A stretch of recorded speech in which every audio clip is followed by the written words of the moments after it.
Discussing absence with somebody that's been off sick is absolutely essential. It is the key tool in your toolbox for managing excessive absence. And that means having those discussions before the absence gets excessive. And really, we're talking unplanned absence, so anything to do with sickness absence or time off for dependents, those unplanned instances of absence really do need to have a discussion. And in this video, I'm going to tell you exactly how to do that. Hello, my name is Jenefer. I'm the founder of Silk Helix, and we specialise in leadership and HR training, both face-to-face and digital, as well as HR consultancy and advice for small businesses. Managing absence feels really heavy in terms of how do I do this? Crucially, people will get sick. You are not employing robots, you're employing people. They will get sick, they will have time off. We cannot get absence down to zero, but we do need to keep absence to a minimum because it is disruptive. It has a major impact on your business and the team and people around you. So how do we keep that absence down? How do we avoid it becoming too disruptive or particularly excessive? Crucially, open, honest conversations is absolutely key. This actually starts outside of absence in terms of having a culture where people feel heard, they feel listened to, they feel safe to open up, and where open, honest conversations are valued. That will help you to avoid situations where absences become excessive, as well as helping you manage absence and reduce absence once it starts to become a problem. The biggest tool in your toolbox for managing absence is the return to work interview. This is absolutely crucial. How we talk to somebody when they return to work is absolutely vital. At this point, we need to be having a conversation which is open, which is honest, which gets them talking, ideally as quickly as possible when they return to work, before they go back into the work environment, particularly if it's a high risk safety environment. Having that conversation before they're actually back on the tools is really important to make sure they're well enough to be back, that they're safe to be back is really important as a starting point for your return to work meeting. Forgive the quick interruption to this video, and I will keep it really quick. If you've liked this video, found it useful, you can of course hit the subscribe button, but I also want to tell you about our digital courses.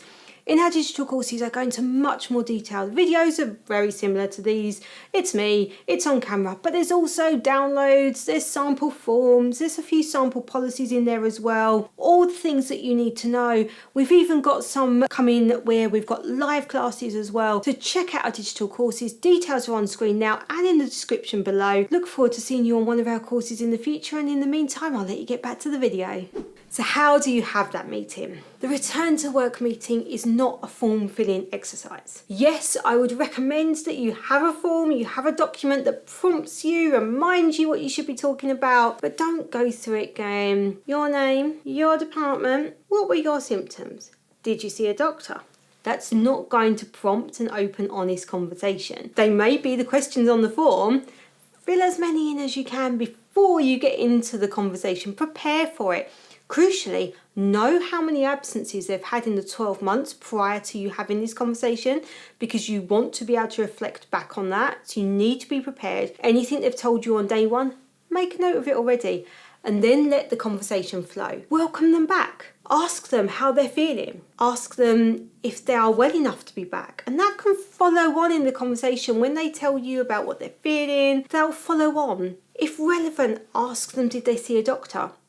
If somebody tells you they had a cold, they probably didn't go to a doctor. They don't need to go to a doctor. The NHS is overstretched already. We shouldn't, as employers, be pushing further to get people to go to doctors with every cough and cold. It's not necessary. We don't need to ask that question in a way that feels like, well, you didn't go to a doctor, so therefore you can't have been too sick to work. We know that a cold can be managed at home and doesn't need a doctor and can make you too sick for work. All of those things can be true. So let's have that conversation. Let it flow. Let's go through the questions and ask those that are relevant to this particular period of absence. Also make sure that we've reassured somebody about what they've missed, given them any information, made sure that they are well enough to be back at work. Absolutely crucial. Are you well enough to be back at work? People do come back to work too soon, often with worries about finances, letting the team down, worries about deadlines, for example, can all make people come back to work too soon. And of course, if we're going to encourage these open conversations, we need the right environment. So a private place, not in the middle of a busy office, not having people walking in, not checking your emails while you're talking to somebody, making sure that we've got like a safe environment where somebody can have an open conversation. Bear in mind they're talking about their health. They don't want everybody to hear it.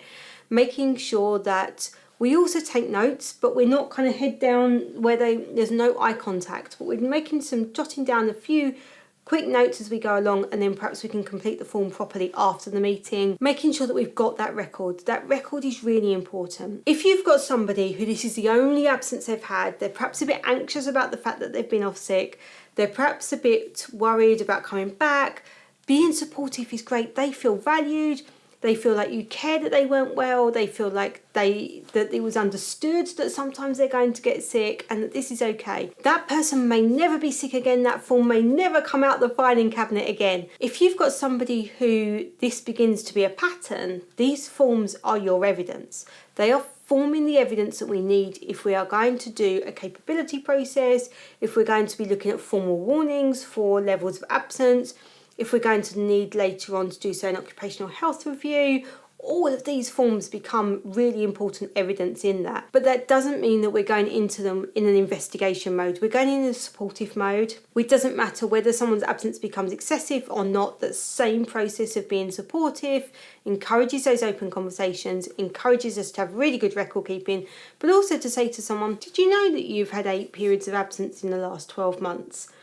And to have a discussion about what that impact is on the team, which may make someone just think about the absence, as well as just think, oh, if I go off to the beach today, I've got to sit in front of my manager tomorrow and kind of explain why I said I'd got a tummy bug and I couldn't be in and I've now got a suntan. I might think twice about doing that if I'm going to sit in front of my manager who's going to be really supportive and really understanding about how poorly I felt and how horrible that must have been, and am I definitely feeling better today? So don't forget, return to work meetings are the biggest tool in your toolbox for reducing absence. I strongly recommend that you do them after every single absence, even one day.